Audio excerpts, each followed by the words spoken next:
की जय। बंदी छोड़ कबीर साहेब की जय। बंदी छोड़ गरीबदास जी महाराज की जय। स्वामी रामदेवानंद जी गुरु महाराज की जय।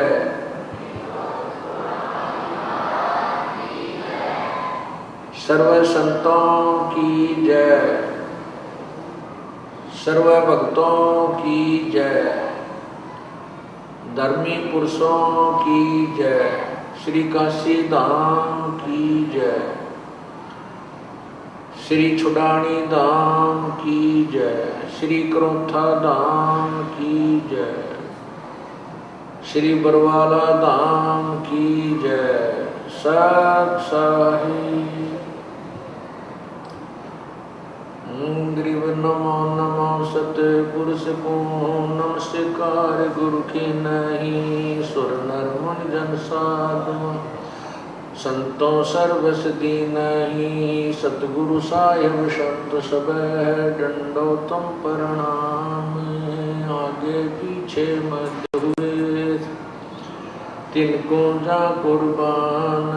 नर आकार निर्विशान काल जाल बंधन निर्लेपम निज निर्गुण अकल अनुपदेशो नदुनम सोहम सुरति समापतम सकल समाना नीरतल उर्वल हिरंबर हरदम बेपरवाह था है वार पार नहीं मध्य तुम गरीब जो सुमर सिद्ध होई।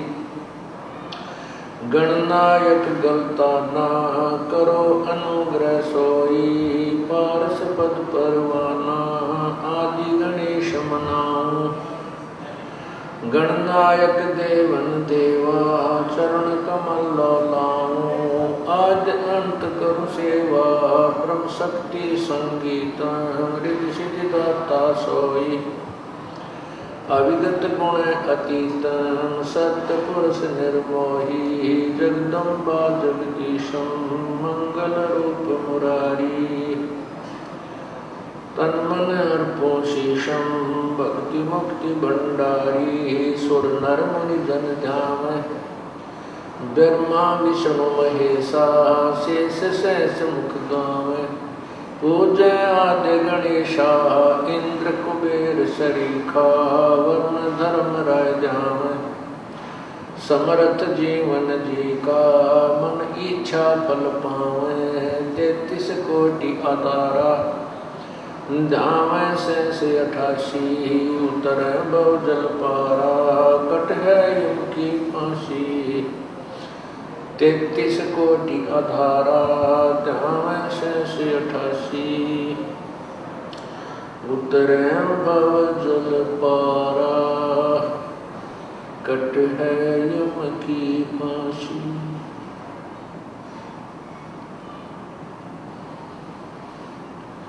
कर जोरों विनती ही करो धरो चरण पर शीश।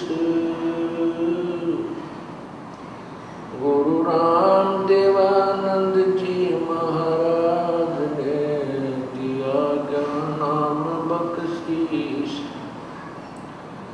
कोटि कोटि सिजदा करूं कोटि कोटि प्रणाम।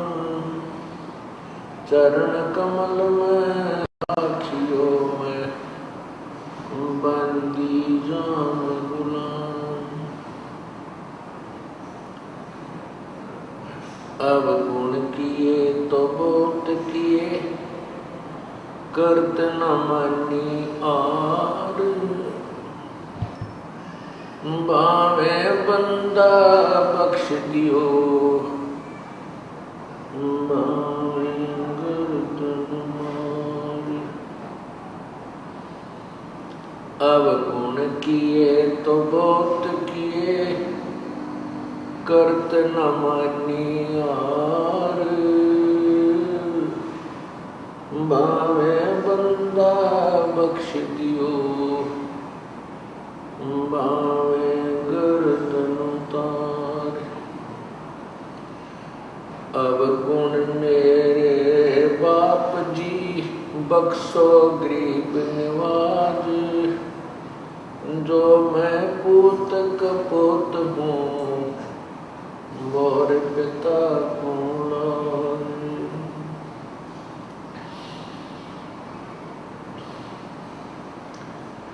बंदे तो कर बंदगी, जे चावे दीदार। अवसर मानुष जन्म का, मिले न बारंबार। मानुष जन्म पाके, नहीं रटे हरि नाम। जैसे कुआ जल बिना, बनवाया किस काम। कबीर हरि की भक्ति करो, तज विषयों रस चोजे। बार बार ना पाओगे ये, मनुष्य जन्म की मौज। मानुष जन्म दुर्लभ है, ये मिले न बारंबार। तरवर से पत्ता टूट गिरे वो, बहुर न लगता डारी। वो पृथ्वी पति चकवे गए, जिनके चक्र चलते। रावण सरीखे कौन गिने, ऐसे गए अनंते। लौट सको तो लूटियो, राम नाम की लूटे। पीछे फिर पछताओगे, प्राण जहांगे छूटे। नहीं भरोसा देखा, ये विनस जावे छन माही। श्वास उश्वास में नाम जपो, और यतन कछु नाही। श्वास उश्वास में नाम जपो,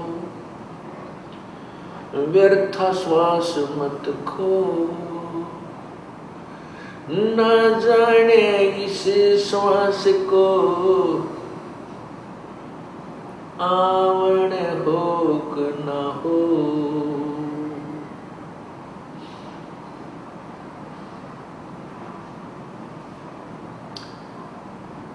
परमपिता परमेश्वर कबीर बंदी छोड़ जी की असीम कृपा से आज हमें ये सत्संग का सुअवसर प्राप्त हुआ है, जिसमें परमेश्वर की अपनी ही रजा होती है। उस समय ये शुभ समागम प्रारंभ हुआ करते हैं, और ऐसे शुभ समागमों में जिन पुण्यात्माओं को आने का अवसर प्राप्त होता है, वो परमात्मा की विशेष प्रिय आत्माएं होती हैं।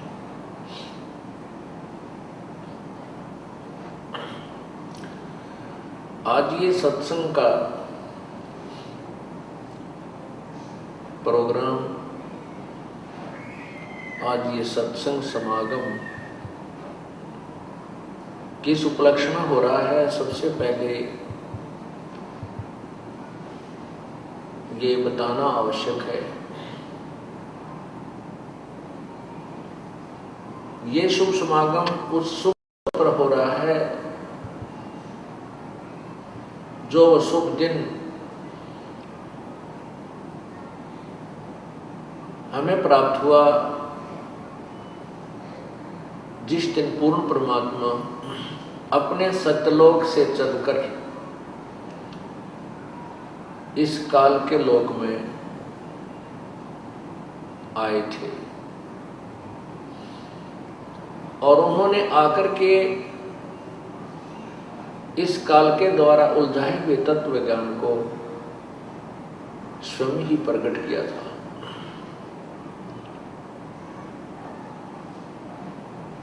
वो शुभ दिन है ज्येष्ठ सुदी पूर्णमासी, जो 18 जून सन 2008 को है।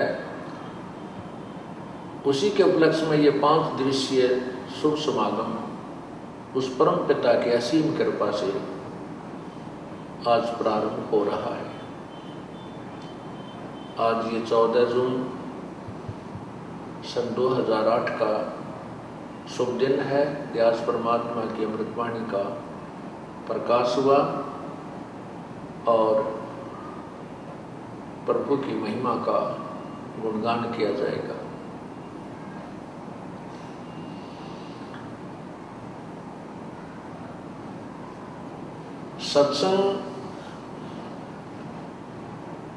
सत्संग के अंदर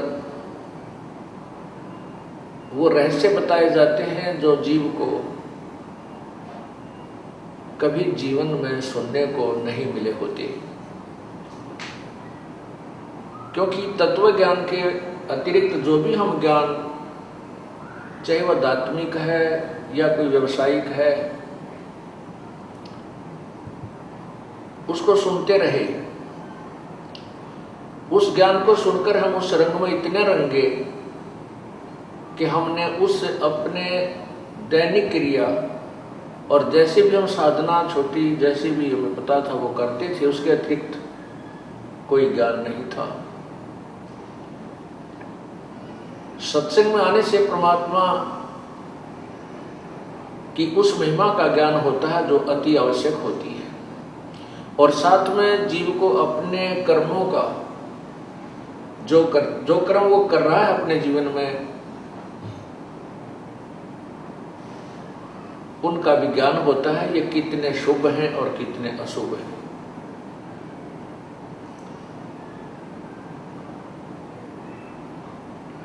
सत्संग में आने से जीव को ज्ञान होता है तू कौन है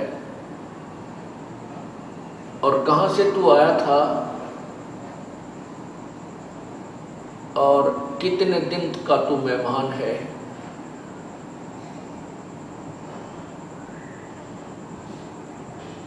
और जो कर्म तू कर रहा है, इनके अतिरिक्त भी कोई कार्य है या नहीं। परमात्मा हमें फिर याद दिलाते हैं, भाई राम नाम रटते रहो, राम नाम रटते रहो जब तक घट में प्राण, कब हो तो दीन दयाल के बनक पड़ेगी कान। साथी हमारे चले गए हम भी चालन हार, कोई कागज में बाकी रह रही तात लगी है वार।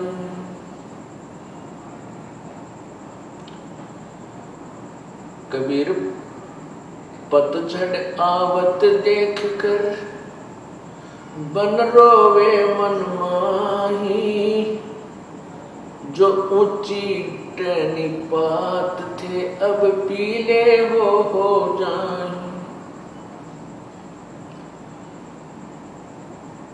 तरवर कहता पात से सुनो पात एक बात, पात झड़ता यूं कहे सुन भई तरवर राय। अब के बिछुड़े ना मिला न जाने कहाँ गिरेंगे जाए। तरवर कहता पात से सुनो पात एक बात, यहाँ की यह रीति है, एक आवे एक जात। साथी हमारे चले गए, हम भी चलन हारे। कोई कागज में बाकी रही, तात लगी है वार।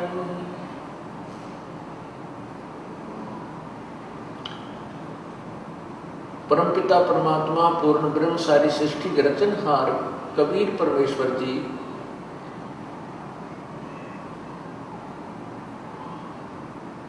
सन 1398 विक्रमी संवत 1455 ज्येष्ठ सदी पूर्णमासी को सशरीर आकर के कमल के फूल पर प्रकट हुए थे। एक नवजात शिशु का रूप धारण किया था। लीला करते हुए प्रभु बड़े हुए थे। 5 वर्ष की आयु से ही वो अपने तत्व ज्ञान का प्रचार करने लग गए थे।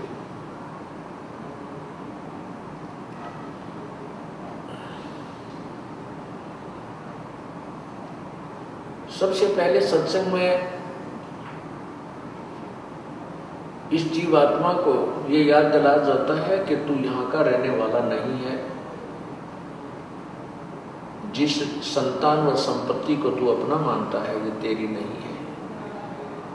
परमात्मा ने हमें याद दिलाया था अपने तत्व ज्ञान के आधार से, काया तेरी है नहीं ये माया कहाँ से हो, चरण कमल में दान रखो, इन दोनों को खो।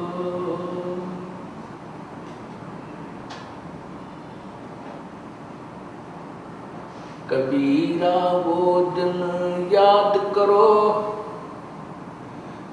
पग ऊपर तल शीश, मर्त मंडल में आके तो भूल गया जगदीश। पुण्यात्मा, जब तक हमें ज्ञान नहीं होता तो हम निर्भय रहते हैं, डरते नहीं। ना पाप का डर, ना मृत्यु का डर। जैसे अबोध बच्चा होता है, वो बालक बिजली के नंगे तार को छू लेता है, पकड़ लेता है, जहां से स्पार्किंग होकर, और उसमें आतिशबाजी हो रही होती है। उसको अच्छी वस्तु जानकर उसको भी छू लेता है और अपनी जान से हाथ धो बैठता है। बच्चा जब बड़ा हो जाता है उसको बताया जाता है कि ये बिजली है, ये बहुत भयंकर है, इसके नंगे तार को हाथ नहीं लगाना चाहिए, नंगे तार से छूने से ये मार डालती है, मृत्यु को प्राप्त हो जाता है प्राणी। तो फिर वो बच्चा जब उसको ज्ञान शाना होता है, उसको ज्ञान हो जाता है, तो ज्ञान होने से वो भय मानता है, डरता है, और डरता है तो उस भयंकर वस्तु के निकट नहीं जाता जो उसकी मौत का कारण बन जाती है। ठीक इसी प्रकार जब हम सत्संग में आते हैं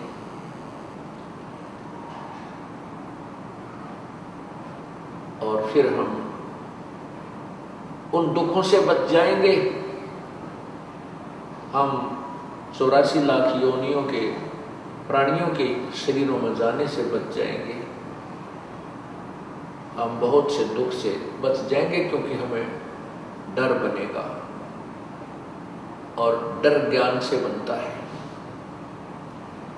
इसी प्रकार जब हम सत्संग में आते हैं तो अपने पूर्व जो हम कर्म कर रहे होते हैं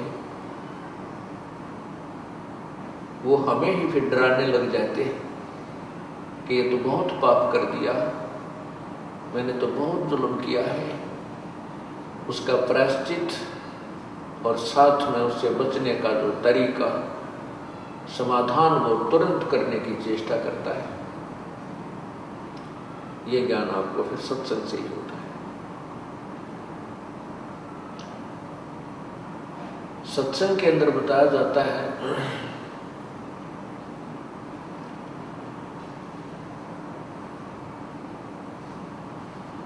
आजा बंदे शरण राम की, फिर पीछे पछतावेगा भाई। आजा बंदे फिर पीछे पछतावेगा भाई।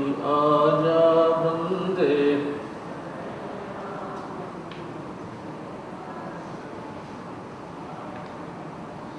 आजा बंदे शरण राम की, फिर पीछे पछतावेगा।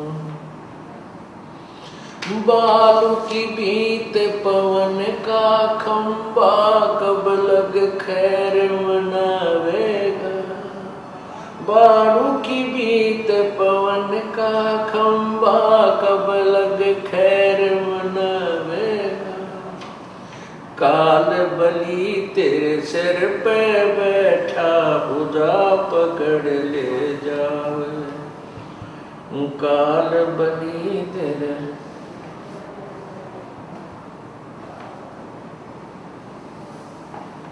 आजा बंदे शरण राम की, फिर पाछे पछतावेगा भाई।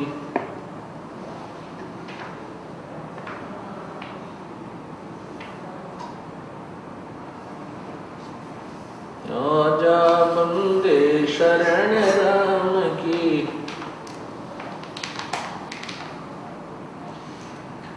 बालू की बीत पवन का खंबा, कब लग खैर मनावेगा। बालू की बीत पवन का कब लग खैर मनावेगा। आजम तेरे घट न घेर, तू राम कर्ण ना पावे। आजम तेरे घट न घेर, तू राम कर्ण ना पावेगा भाई। आजा बंदे फिर पाछे पछता। काल बली तेरे सिर पे बैठा, भुजा पकड़ ले जावेगा। काल बली तेरे पीछे पकड़ ले जावेगा। मात पिता तेरा कुटुंब कबीला, सारा खड़ा लखावे।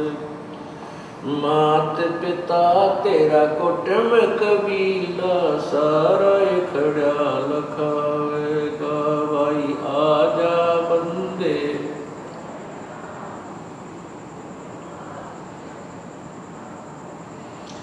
धर्म राय तेरा लेखा मांगे, वहाँ क्या बात बनावेगा।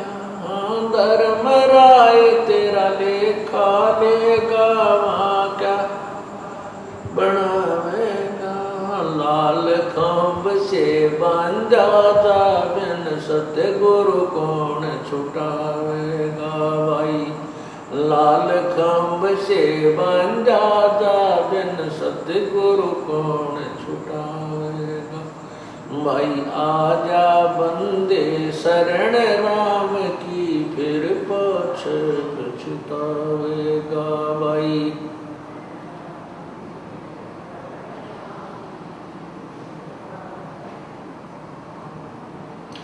दिया लिया तेरे संग चलेगा, दरिया क्या रह जाएगा। दिया लिया तेरे संग चलेगा, दरिया क्या रह जाएगा।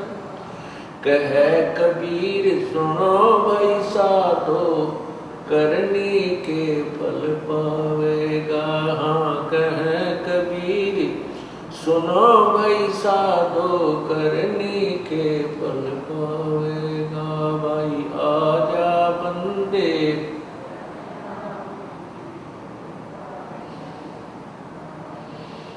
भाई, आजा बंदे शरण राम की, फिर पाछे पछतो। परमात्मा ने, कभी परमेश्वर जी ने क्या बताया है कि आजा बंदे शरण राम की,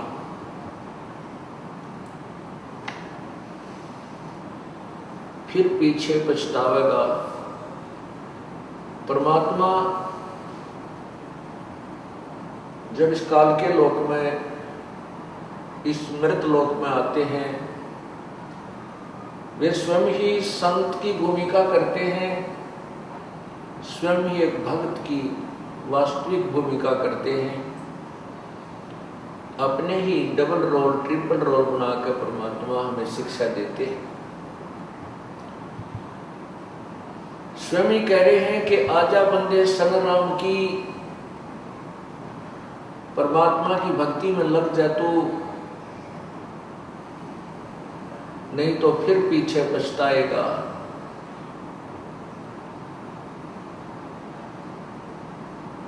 फिर साथ में हमें याद दिलाते हैं, ये बालू की भींत, जैसे बालू रेत से द्वार बनाई जाए, वो इतनी अस्थायी होती है कि वो कोई पशु का पैर लग जाए तो गिर जाए, तेज वर्षा आ जाए तो उसके नाम निशान नहीं मिला, तेज हवा से वो भी डिस्टर्ब हो जाती है, नष्ट हो जाती है। इसी प्रकार हमारा ये शरीर 5 तत्वों से बना हुआ पुतला है, इसका पता नहीं किस कारण से अंत हो जावे। एक्सीडेंट में ये नष्ट हो सकता है, पानी में डूब जाए, बिजली का करंट लग जाए, हार्ट अटैक हो जाए, कितना कैंसर हो जाए, कोई ना जाने कितने प्रकार की बीमारियां इसके पीछे लगी हुई हैं। और ऐसे गंदे, ऐसे अस्थायी शरीर को पाकर तो इतना भूल गया कि भगवान भूल गए। इस शरीर की वास्तविकता भी हमें संतों से ही पता चला, नहीं तो हम इसको बहुत ही अच्छा और सथाई माने हुए थे। इसलिए हम डरते नहीं थे, इसलिए हम भगवान को याद नहीं करते थे। अब हमने इसकी अस्थायित्व का पता चल गया कि ये तो कुछ भी को नहीं। परमात्मा कहते हैं, पानी जैसा बुदबुदा असमान उसकी जात, देखत ही छुप जावेगा जो तारा पर्वत। ये तो पानी जैसा बुलबुला, पानी के ऊपर एक बुलबुला आ जाता है, वो कुछ देर तो बहुत ज्यों का तो रहता है, 1 सेकंड में उसका पता नहीं चलता। इसी प्रकार ये मनुष्य शरीर है, एक बार हमारे हाथ से छूट गया, इससे प्राणी निकल गया, इसको सवा कर देंगे या किधर जमीन में गाड़ देंगे, इसका नामो निशान मिटा दिया जाएगा। इसलिए हम इस मिट्टी से लाभ उठाना है। जैसे किसान मिट्टी से गेहूं उत्पन्न कर लेता है, अपनी जीवन रक्षक जो गेहूं को बना लेता है, उसे धन कमाता है, मकान बना लेता है, अपने कपड़े वस्त्र ब्याह शादी की व्यवस्था कर लेता है, मिट्टी से कर लेता है। ठीक इसी प्रकार हमने इस 5 तत्वों से बने हुए इस मिट्टी के महल से, इस मिट्टी के खेत से राम नाम का धन एकत्रित करना है, ये कमाई करनी है। यदि हमने इस मिट्टी से राम नाम का धन संचित कर लिया तो इसका लाभ है, अन्यथा मनुष्य शरीर का कोई यूज नहीं, कोई लाभ नहीं। नहीं तो हम वही कर्म करते हैं जैसे आम प्राणी करते हैं, बच्चों को उत्पन्न करना, उनके अंदर मोह ममता, और फिर इस शरीर को त्याग करके चले जाना।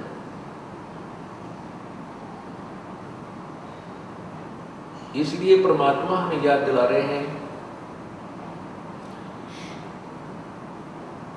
ये बालू की भींत, ये आपका जो शरीर है ये ऐसा जैसे बालू रेत की बनी हुई एक दीवार को, जो बिल्कुल अस्थायी जिसका कोई भरोसा नहीं कब और किस कारण से नष्ट हो जावे, ऐसे शरीर, ऐसा शरीर है। और फिर कहते हैं इस मिट्टी से बने हुए शरीर की तू कब तक खैर मनावेगा, कब तक शुक्र मनावेगा। बीमार हो गया, कोई इंजेक्शन लगा दिया, राहत मिल गई, कैंसर होगी, डॉक्टर भी हाथ खड़े कर जाते हैं, भाई अब तो ये मृत्यु को प्राप्त होगा ही होगा। तो परमात्मा कहते हैं मान लीजिए 100 वर्ष भी रह गया तो भी अंत होना इसका, इसकी खैर कब तक मनाएगा, अर्थात इस मिट्टी से लाभ उठाने से ही तेरा लाभ होगा, परमात्मा प्राप्त होगा।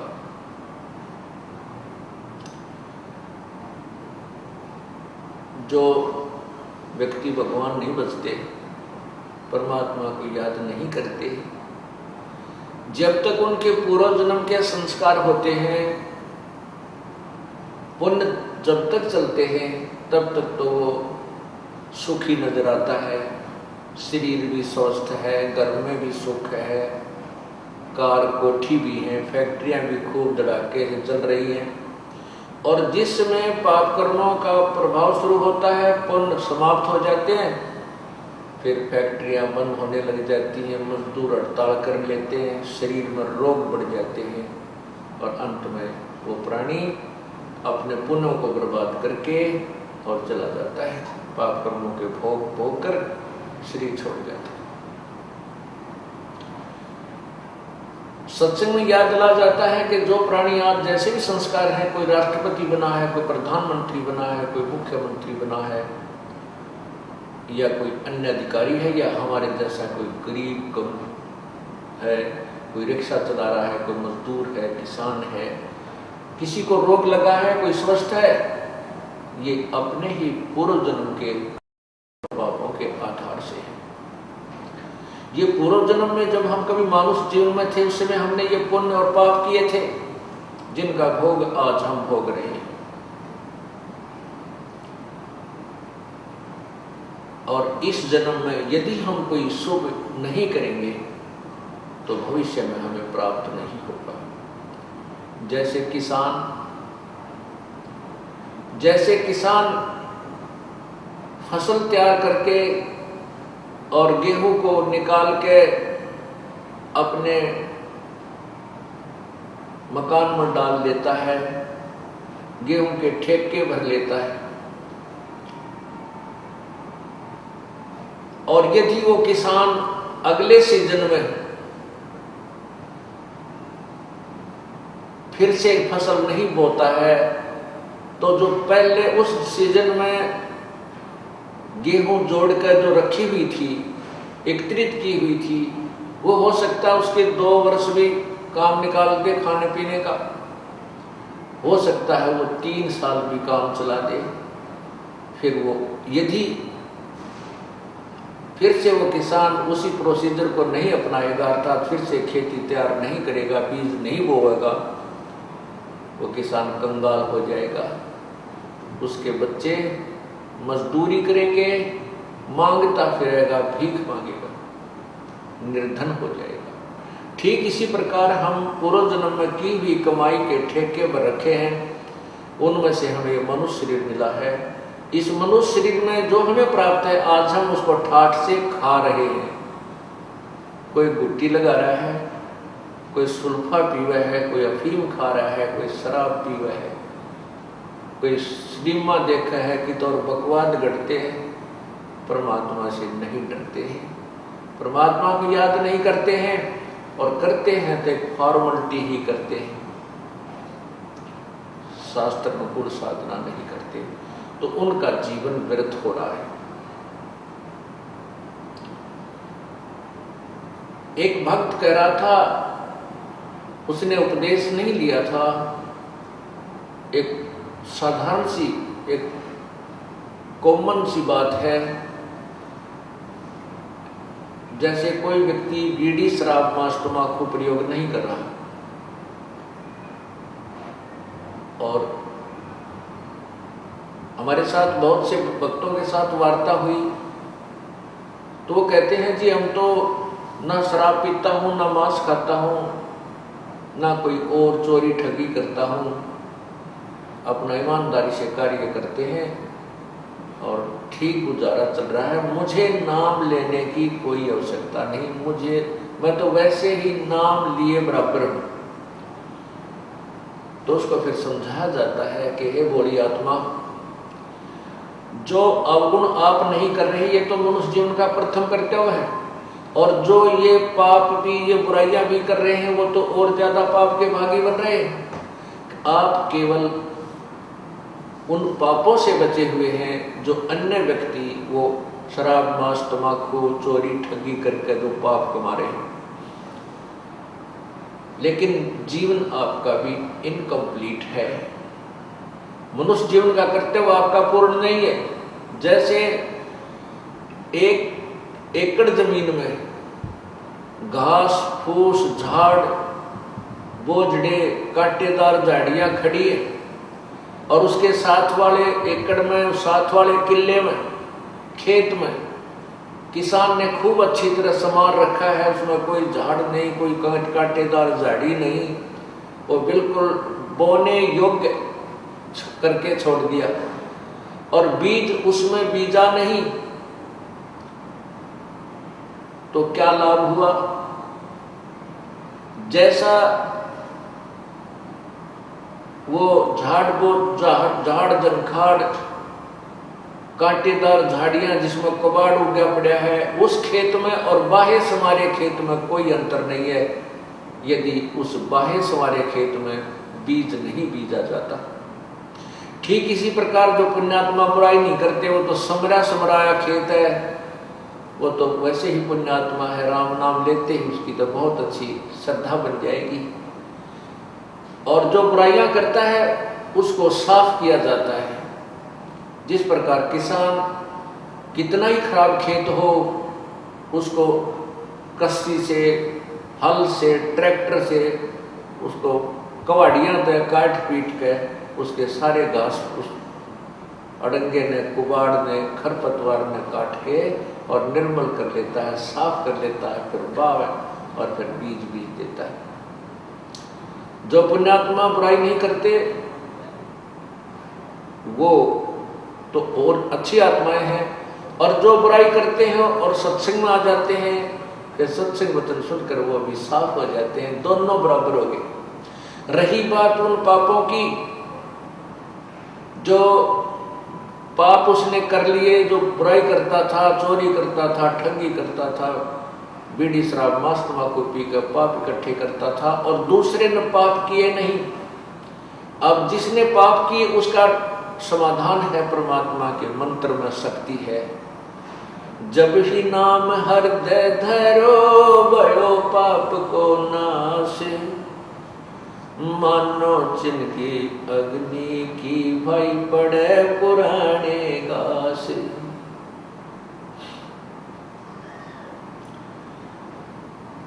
परमात्मा हर तरह से हमें सावधान भी करते हैं, ज्ञान भी देते हैं, हमारा विश्वास दृढ़ भी करते हैं। कहते हैं कि जिस समय आपको ये ज्ञान हो जाएगा सत्संग में आने से कि भाई परमात्मा का भजन किया नहीं, उसके अतिरिक्त वो पाप और कर लिए, चोरी डाके मार कर, ठगी करके, 2 के 20 बना कर, मिलावट करके, शराब मांस तम्बाकू पी के और बुंडी अच्छी नजर बना के, तो फिर उसको डर लगता है। वो सोचता है परमात्मा मेरा क्या होगा, मैं तो घोर पापी हूँ, मेरे तो कीड़े पड़ेंगे, कुत्ता बनूंगा, खाज लगे। क्योंकि सत्संग में आने से आत्मा को ज्ञान हो जाएगा कि सचमुच जो कहा जा रहा है ये सच्ची होगी, ये सत्य होगा। तो फिर उसको ये एक एक्स्ट्रा डर बन जाता है, ईब के बनेगा। उसके लिए परमात्मा ने बताया कि घबरा मत। जैसे पहले जो आपसे बुराई हुई है वो अनजानपने में होगी, आपको पता नहीं था। जिस प्रकार छोटा सा बालक पालने में झूल रहा होता है और वो क्या करता है, टट्टी पेशाब करके सारे कपड़े भी खराब कर लेता है, हाथ और पैर भी खराब कर लेता है, फिर वो रोने लग जाता है।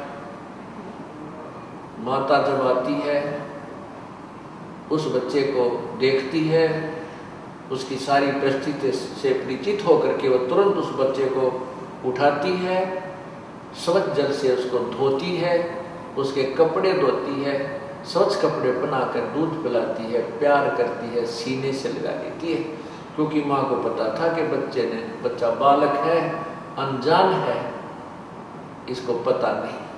ठीक इसी प्रकार जब तक आप सत्संग में नहीं आए हो और आपसे जो गलतियाँ होगी हैं, वो परम पिता परमात्मा कबीर बंदी छोड़ आपको इस सत्संग रूपी जल से धोकर आपको राम नाम का दूध पिलाएगा और आपको सीने से लगाएगा, प्यार देगा।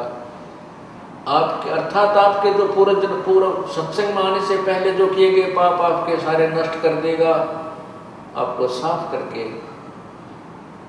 अपने भक्ति करने योग्य बनाएगा। और यदि जैसे बालक थोड़ा बड़ा हो जाए और वो फिर कितने पेशाब करते बिस्तर में जानबूझ के तो पिटाई बहुत करे,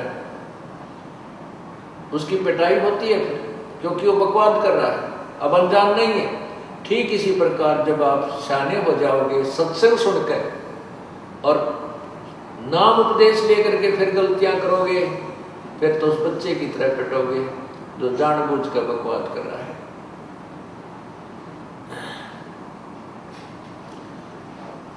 परमात्मा कहते हैं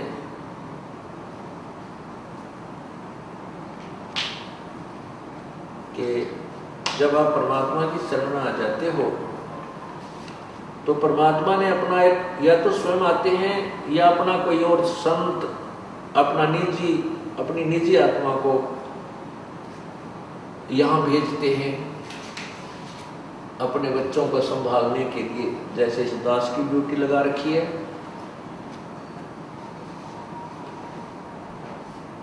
तो सत्संग आने के बाद भी जो गलती करेंगे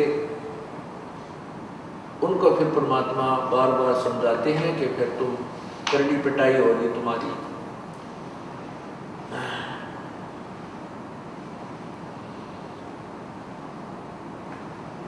और फिर उसको जागृत करते हैं, भाई मानत ना मन मोरा साधो, मानत ना मन मोरा रे, बार बार मैं ये समझाऊं जग में जीवन थोड़ा रे, बार बार मैं ये समझाऊं जग में जीवन थोड़ा रे, मानत ना मन मोरा साधो,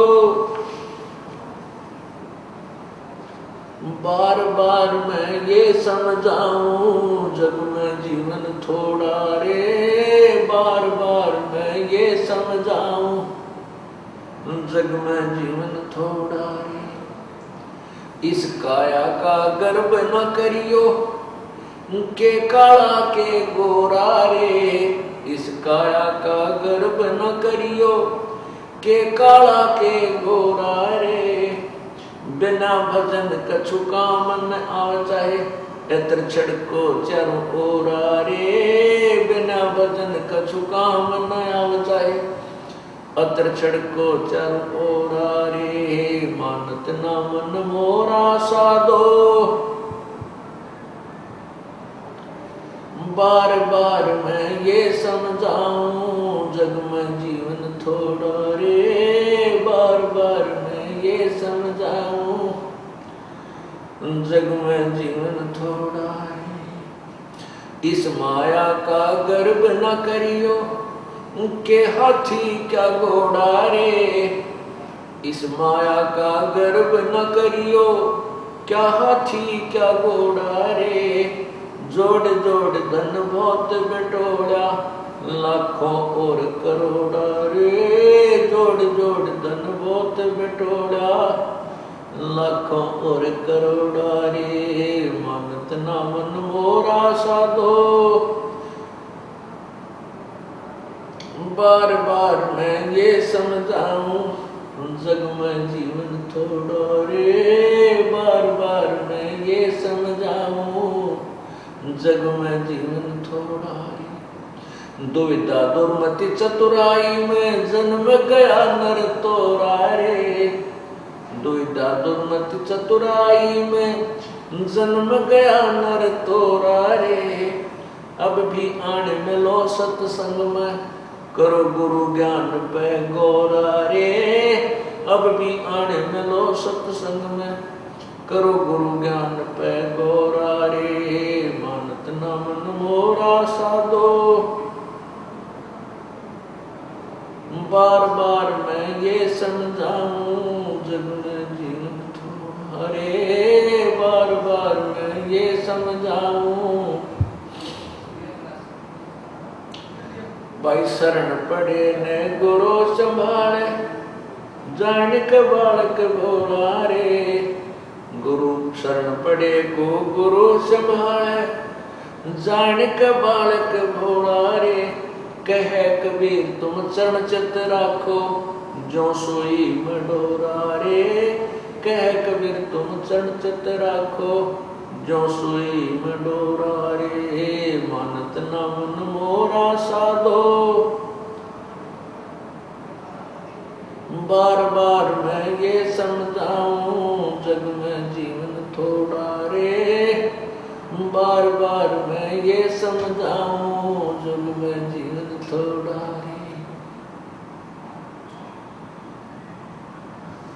क्या बताते हैं कि सत्संग में आने के बाद भी ये मन इधर उधर की सोच में ज्यादा ही उलझा रहता है। उसको याद दिला जाता है कि इस काया का गर्व न करिए भाई के काला के गोरा रे। ये जो मिट्टी का बना हुआ ये 5 तत्वों से बना हुआ पुतला है। इसके अंदर झांक कर जरा सा देखें तो ये कुछ भी वस्तु नहीं है। इसकी शरीर की नाड़ियों में खून घूम रहा है, रक्त चल रहा है। मांस हड्डियों के ऊपर मांस लपेट रखा है। अंदर शरीर में थूक, टट्टी, पेशाब और सारा गंध भरा पड़ा है।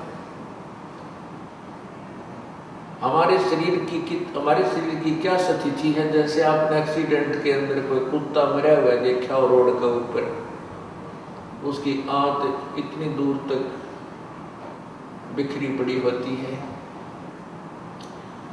उसके अंदर से टट्टी और पेशाब उसका अलग से पड़ा होता है और शेष शरीर का जो मांस, हड्डी और चाम वो इधर उधर सड़क के चिपका हुआ होता है।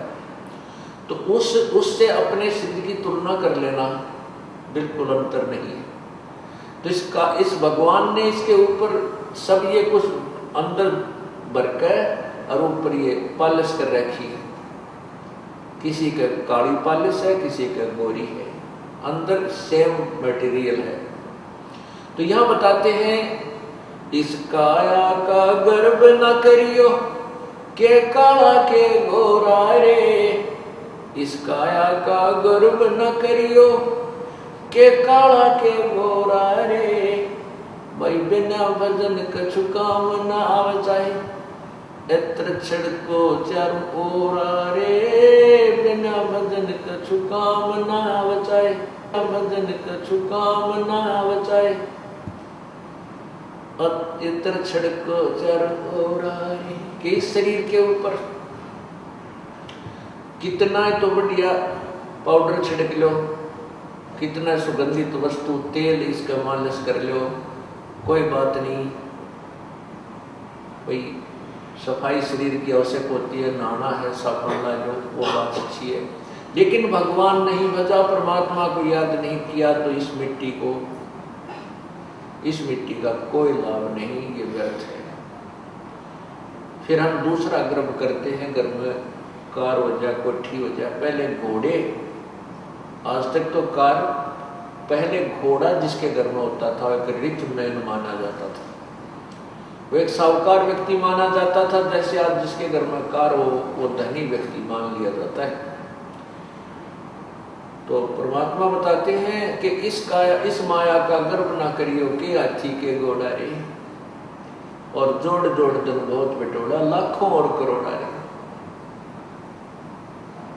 अब परमात्मा के नाम बिना यह जोड़ा जड़ा धन ऐसे व्यर्थ हो जाता है। कैसे? एक समय की बात है, अब देखो पुण्यात्माओं,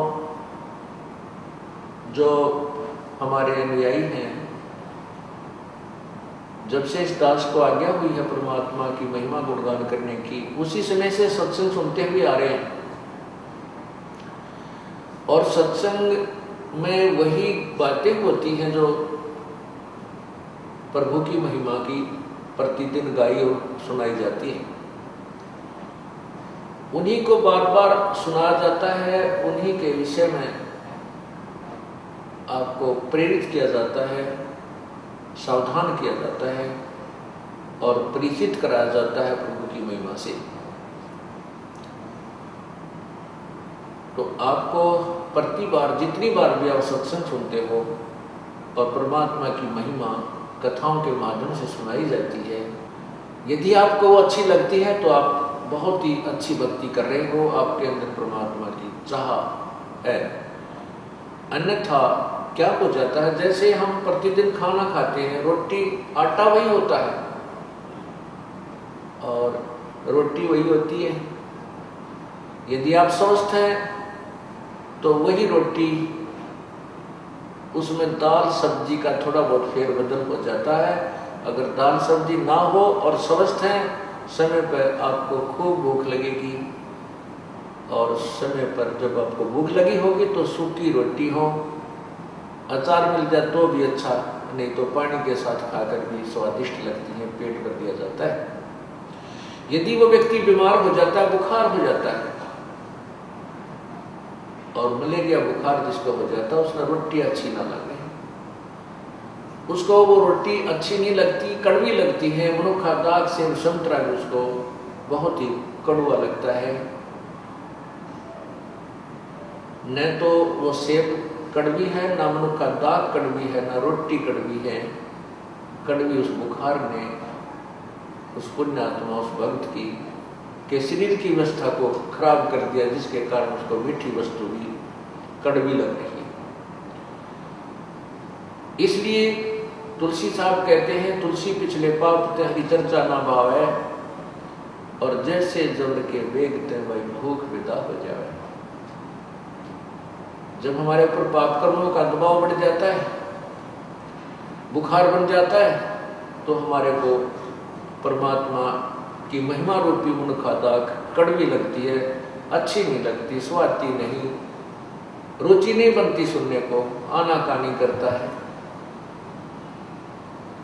और जिस समय ये बुखार उतर जाता है, जिस समय उसका बुखार जबर उतर जाता है, फिर वही व्यक्ति उन्हीं रोटियों को, चाहे लूखी मिल जाए, सूखी मिल जाए, नमकीन हो, सब्जी मिले चाहे ना मिले, उनको रुचि कर खा जाता है, क्योंकि वो स्वस्थ है।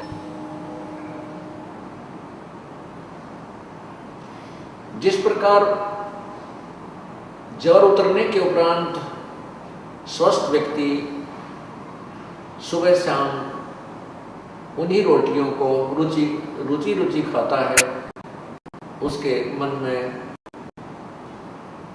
रुचि नहीं बनती, तो वह स्वस्थ है। इसी प्रकार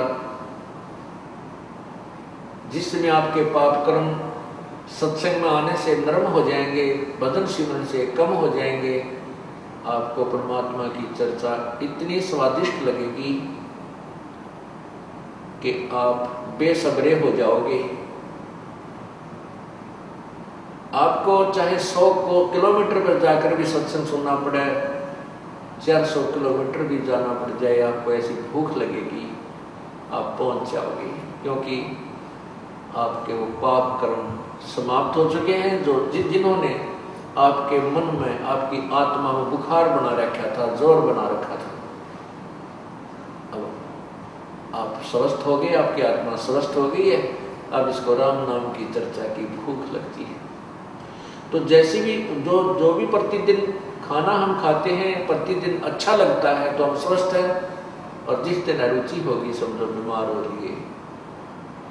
उसका ट्रीटमेंट क्या है, उसका उपचार क्या है? उपचार यही है कि उस रोग को खत्म करने के लिए कड़वी गोलियां ही खानी पड़ती है। गोलियां, दवाई, औषधि कड़वी होती है, और चाहे रुचि ना हो औषधि खाने की, कड़वी भी लगती हो, खानी ही पड़ती है। और कड़वी औषधि खाने से रोग कट जाता है। इसी प्रकार आपने कभी कभी सत्संग सुनते सुनते रुचि बन जाती है कि ये कथा तो हमने सुन रखी है, तो समझो आप बीमार हो गए। आपके अंदर पाप कर्मों का कोई दबाव कहीं ना कहीं से बन चुका है, और यदि आपके अंदर गदगद होती है, चाहे आपने 100 बार सुन रखी है, 1000 बार सुन रखी है कथाएं, और उतनी ही रुचिकर, और रुचिकर क्या उसको सुनने के बाद फिर रोम रोम खड़े हो जाते हैं, चाहे कितनी बार सुने, क्योंकि वो तो हर बार सुनने और हर बार याद रखने की बातें हैं। फिर आपकी भक्ति, आपका जो ज्ञान है वो स्वस्थ है, आप ठीक चल रहे हैं। तो इस प्रकार अब आपको बताया जा रहा है कि परमात्मा हमें बताते हैं कि तुम राम नाम के लिए तो समय नहीं, और संसारिक धंधे के लिए कि एक पेट के लिए रात और दिन कहीं भी कठिन से कठिन काम हमें करना पड़ जाए, हम तुरंत करने लग जाते हैं। और परमात्मा के लिए जो समय, उस अब दिन प्रतिदिन के कार्य से बचे हुए समय में भी अगर हम परमात्मा के लिए कुछ समय निकाल लें तो भी हमारा कल्याण हो जाता है। और फिर जब हमारे से परमात्मा प्रसन्न हो जाएगा